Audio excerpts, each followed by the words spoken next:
ദൈവനാമത്തിന് മഹത്വം ഉണ്ടാകുമാറാകട്ടെ. ഇന്നുവരെ ജീവിപ്പാൻ ദൈവം തന്ന ഉപകാരങ്ങളെ ഓർത്ത് സ്തോത്രം ചെയ്യാം. ഞാൻ കുര്യൻ എം ചാക്കോ. ഡോക്ടർ നൽകിയ പ്രിസ്ക്രിപ്ഷനുമായി അയാൾ മെഡിക്കൽ ഷോപ്പിലെത്തി. ഫാർമസിസ്റ്റ് കുറിപ്പടി വാങ്ങി വായിച്ചു നോക്കിയതിന് ശേഷം പറഞ്ഞു, കുഴിനഖം മുതൽ തലവേദനയ്ക്ക് വരെയുള്ള മരുന്നുകളുണ്ട്. അതിൽ ഷുഗറിനും പ്രഷറിനും കൊളസ്ട്രോളിനും അടക്കം 8 തരം ഗുളികകളും ഉണ്ട്. ഓരോ തരം ഗുളിക വീതം ഓരോ പാക്കറ്റുകളിലാക്കി കഴിക്കേണ്ട വിധം രേഖപ്പെടുത്തിയതിനു ശേഷം അയാൾ പറഞ്ഞു, ഇതിൽ 8ാമത്തേത് ഗ്യാസിനുള്ള ഗുളികയാണ്. രാവിലെ ആഹാരത്തിന് അരമണിക്കൂർ മുമ്പ് ഇത് കഴിക്കണം. ബാക്കിയെല്ലാം എഴുതിയിരിക്കുന്നത് പോലെ ആഹാരത്തിന് ശേഷം കഴിച്ചാൽ മതി. അയാൾ അന്തം വിട്ട് നിൽക്കുന്നത് കണ്ടപ്പോൾ ഫാർമസിസ്റ്റ് ചോദിച്ചു, അല്ല, അപ്പാപ്പന് കാര്യം മനസ്സിലായില്ല എന്നുണ്ടോ? അയാൾ പറഞ്ഞു, എഴുതിയിട്ടുള്ളതുകൊണ്ട് എല്ലാം മനസ്സിലായി. എന്നാൽ എങ്ങോട്ടൊക്കെയാണ് പോകേണ്ടത് എന്ന് ഈ ഗുളികകൾക്ക് മനസ്സിലായോ എന്നതാണ് എൻ്റെ സംശയം. ഗുളികകളുടെ കാലമാണ് ഇത്. തലവേദനയ്ക്ക് ഗുളിക, പല്ലുവേദനയ്ക്ക് ഗുളിക, നടുവുവേദനയ്ക്ക് ഗുളിക, കാലുവേദനയ്ക്ക് ഗുളിക, കൈവേദനയ്ക്ക് ഗുളിക, തൊണ്ടവേദനയ്ക്ക് ഗുളിക, വയറുവേദനയ്ക്ക് ഗുളിക, ഉറങ്ങാൻ ഗുളിക, ക്ഷീണമില്ലാതെ ഉണരാൻ ഗുളിക, ഊർജ്ജസ്വലരായി നടക്കാൻ ഗുളിക, വിശപ്പുണ്ടാകാൻ ഗുളിക, വിശപ്പ് കുറയാൻ ഗുളിക, ഇങ്ങനെ അംഗപ്രത്യംഗമായി ഓരോ തരം ഗുളിക കൊണ്ട് പൊറുതിമുട്ടിയിരിക്കുകയാണ് മനുഷ്യൻ. ഗുളികകളില്ലാതെ ജീവിക്കുവാൻ വയ്യാത്ത അവസ്ഥയിൽ എത്തിയിരിക്കുന്നു. ഈ ഗുളികകളുടെ പാർശ്വഫലങ്ങൾ കൊണ്ട് കാണപ്പെടാത്ത അവയവങ്ങൾ നശിച്ചുകൊണ്ടിരിക്കുന്നു എന്നത് വേറൊരു സത്യം. പ്രയോജനം ചെയ്യുന്നവയിൽ നല്ലൊരു ശതമാനവും രോഗലക്ഷണങ്ങളെ അമർത്തിവയ്ക്കാൻ മാത്രമേ ഉപകരിക്കൂ.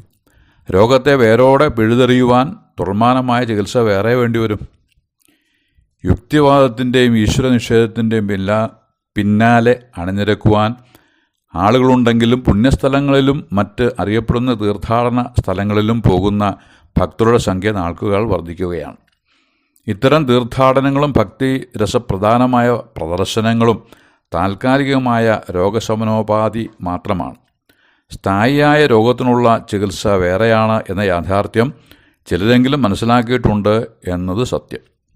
ദൈവവുമായുള്ള നമ്മുടെ വ്യക്തിബന്ധം നേരെയാക്കാതെ ഏതെല്ലാം നടപടിക്രമങ്ങൾ അവലംബിച്ചാലും നിലനിൽക്കുന്ന പ്രയോജനം സിദ്ധിക്കുകയില്ല.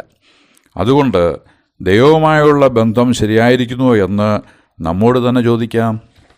പ്രഥമവും പ്രധാനവുമായ സംഗതിയാണത്. ബന്ധം ശരിയെങ്കിൽ ദൈവം എൻ്റെ സ്വർഗസ്ഥ പിതാവാണ്, ഞാൻ അവിടുത്തെ മകനുമാണ് എന്ന അറിവോടെ ആ ബന്ധത്തിൽ ജീവിക്കുവാൻ ഇടവരും. റോമാലേഖനം 8:15 പറയും പ്രകാരം നിങ്ങൾ പിന്നെയും ഭയപ്പെടേണ്ടതിന് ദാസ്യത്തിൻ്റെ ആത്മാവിനെയല്ല, നാം അപ്പാ പിതാവേ എന്ന് വിളിക്കുന്ന പുത്രത്വത്തിൻ ആത്മാവിനെ അത്രയേ പ്രാപിച്ചത്. ദൈവവുമായുള്ള ഈ ബന്ധത്തിലായിരിക്കുന്ന ഒരുവന് ഒന്നിനെക്കുറിച്ചും ഭാരപ്പെടാതെ മുമ്പോട്ട് ജീവിക്കുവാൻ കഴിയും. ഫിലിപ്പർക്ക് എഴുതിയ ലേഖനം 4:6 വായിക്കുന്നത്, ഒന്നിനെക്കുറിച്ചും വിചാരപ്പെടരുത്, എല്ലാറ്റിലും പ്രാർത്ഥനയാലും അപേക്ഷയാലും നിങ്ങളുടെ ആവശ്യങ്ങൾ സ്തോത്രത്തോടുകൂടെ ദൈവത്തോട് അറിയിക്കുക അത്രയേ വേണ്ടത്. എന്നാൽ സകല ബുദ്ധിയെയും കവിയുന്ന ദൈവസമാധാനം നിങ്ങളുടെ ഹൃദയങ്ങളെയും നനവുകളെയും ക്രിസ്തുയേശുവിൽ കാക്കും എന്നത്രേ. കൂടാതെ റോമാലേഖനം 8:32 വായിക്കുന്നത്, സ്വന്തം പുത്രനെ ആദരിക്കാതെ നമുക്കെല്ലാവർക്കും വേണ്ടി ഏൽപ്പിച്ചു തന്നവൻ അവനോടുകൂടെ സകലവും നമുക്ക് നൽകാതിരിക്കുമോ എന്ന ചോദ്യമാണ്. അതിൻ്റെ ഉത്തരം, സ്വന്തം പുത്രൻ്റെ ജീവനേക്കാൾ വിലയേറിയായി യാതൊന്നുമില്ല. ആ ജീവനെ നമുക്ക് വേണ്ടി തന്നവൻ അതോടുകൂടെ വേണ്ടതൊക്കെയും നമുക്ക് നൽകും എന്നുള്ളത് തന്നെയാണ്. മാത്രമല്ല, മനുഷ്യന് വേണ്ടിയുള്ള കരുതൽ അത് കരുതി വെച്ചതിന് ശേഷമാണ് ദൈവം മനുഷ്യനെ സൃഷ്ടിച്ചത്. ഉൽപ്പത്തി പുസ്തകം 1:1 ആദിയിൽ ദൈവം ആകാശവും ഭൂമിയും സൃഷ്ടിച്ചു എന്നാണ് രേഖപ്പെടുത്തിയിരിക്കുന്നത്. ആകാശത്തെയാണ് ദൈവത്തിൻ്റെ നല്ല ഭണ്ഡാരം എന്ന് ആവർത്തന പുസ്തകം 28:12 പറഞ്ഞിരിക്കുന്നത്.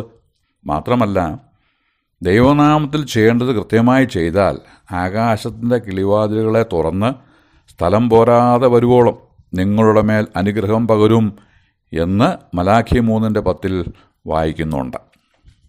കൊടുപ്പിൻ, എന്നാൽ നിങ്ങൾക്ക് കിട്ടും. കൊടുത്തുകൊണ്ടിരിപ്പീൻ, എന്നാൽ നിങ്ങൾക്ക് ലഭിച്ചുകൊണ്ടുമിരിക്കും. അതും അമർത്യക്കുലുക്കി കവിയുന്ന ഒരു അളവ് നിങ്ങളുടെ മടിയിൽ തന്നുകൊള്ളും എന്നതും ശ്രദ്ധയിൽ വയ്ക്കണം. ഭൂമിയിലുള്ള നിക്ഷേപങ്ങളെ കണ്ടെത്തി കഴിഞ്ഞു എന്ന് പറയുവാൻ സാധിക്കുകയില്ല. ഇനിയും എന്തൊക്കെയോ കണ്ടെത്താനുണ്ട്. ചിലതൊക്കെ പറഞ്ഞു കേൾക്കുന്നുമുണ്ട്.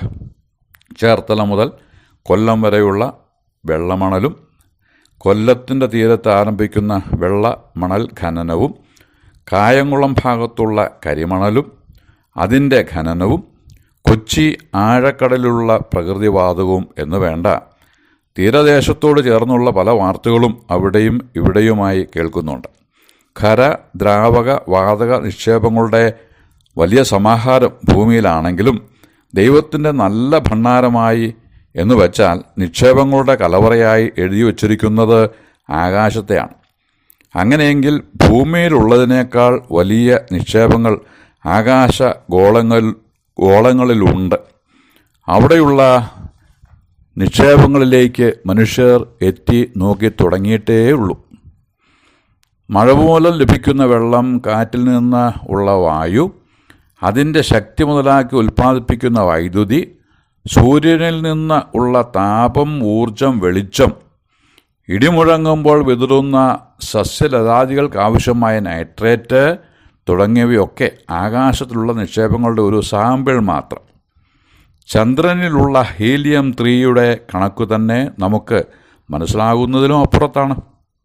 അങ്ങനെയെങ്കിൽ എണ്ണിത്തീർക്കാനാകാത്ത ഗോളങ്ങളിലുള്ള ദൈവത്തിൻ്റെ നല്ല നിക്ഷേപങ്ങൾ കാണുവാൻ കാത്തിരിക്കാം. നാം അങ്ങോട്ട് ചെന്ന് കാണുമോ അതോ ഇവിടെ ആയിരിക്കുമ്പോൾ കാണാൻ കഴിയുമോ ആവോ, ദൈവം അറിയുന്നു.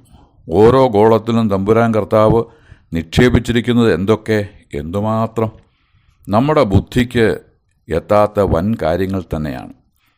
ആകാശമാണ് ദൈവത്തിൻ്റെ മഹത്വത്തെ വർണ്ണിക്കുന്നത്. ആകാശവിധാനമാണ് അവിടുത്തെ കൈവേലയെ പ്രസിദ്ധമാക്കുന്നത്. ദൈവത്തിൻ്റെ വിരലുകളുടെ പണിയായ ആകാശത്തെയും അവിടുന്ന് ഉണ്ടാക്കിയ ചന്ദ്രനെയും നക്ഷത്രങ്ങളെയും നോക്കുമ്പോൾ മർത്തിനെ നീ ഓർക്കേണ്ടതിന് അവനെന്ത്, മനുഷ്യപുത്രനെ സന്ദർശിക്കേണ്ടതിന് അവൻ എന്തുമാത്രം എന്ന് പറഞ്ഞ് 8ാം സങ്കീർത്തനകാരൻ അത്ഭുത പരതന്ത്രനാകുന്നത് കാണാം. ദൈവത്തിൻ്റെ മഹത്വത്തെയും തൻ്റെ അത്ഭുത പ്രവൃത്തികളെയും കുറിച്ച് ധ്യാനിക്കുന്ന മനുഷ്യൻ ആരായാലും അവൻ അത്ഭുതപ്പെട്ടു പോകും. കാരണം ഈ അഖിലാണ്ടത്തിൻ്റെ ഉടയവനും കാരണഭൂതനുമായവൻ മനുഷ്യർ വസിക്കുന്ന ഇടത്തേക്ക് ഇറങ്ങി വന്ന് അവനോട് ആശയവിനിമയം നടത്തി മനുഷ്യൻ്റെ പ്രശ്നം പരിഹരിച്ചു എന്ന് പറഞ്ഞാൽ എങ്ങനെ ആശ്ചര്യപ്പെടാതിരിക്കും? ഈ സത്യം ഗുളിക രൂപത്തിലോ ക്യാപ്സൂൾ രൂപത്തിലോ ഓരോ വ്യക്തിയിലും എത്തിക്കാമായിരുന്നുവെങ്കിൽ അങ്ങനെ ചെയ്യുമായിരുന്നു. എന്നാൽ ആ വിലപ്പെട്ട വചനം പുസ്തക രൂപത്തിലാണ് നമ്മുടെ കരങ്ങളിൽ എത്തിയിരിക്കുന്നത്. ആയതിനാൽ ബൈബിൾ വായിച്ച് കാര്യങ്ങൾ വ്യക്തമായി മനസ്സിലാക്കുവാൻ എല്ലാവരെയും കർത്താവ് സഹായിക്കട്ടെ എന്ന് ആശംസിച്ച് വാക്കുകൾക്ക് പൂർണ്ണവിരാമം കുറിക്കുന്നു. ദൈവനാമം മഹത്വപ്പെടുമാറാകട്ടെ.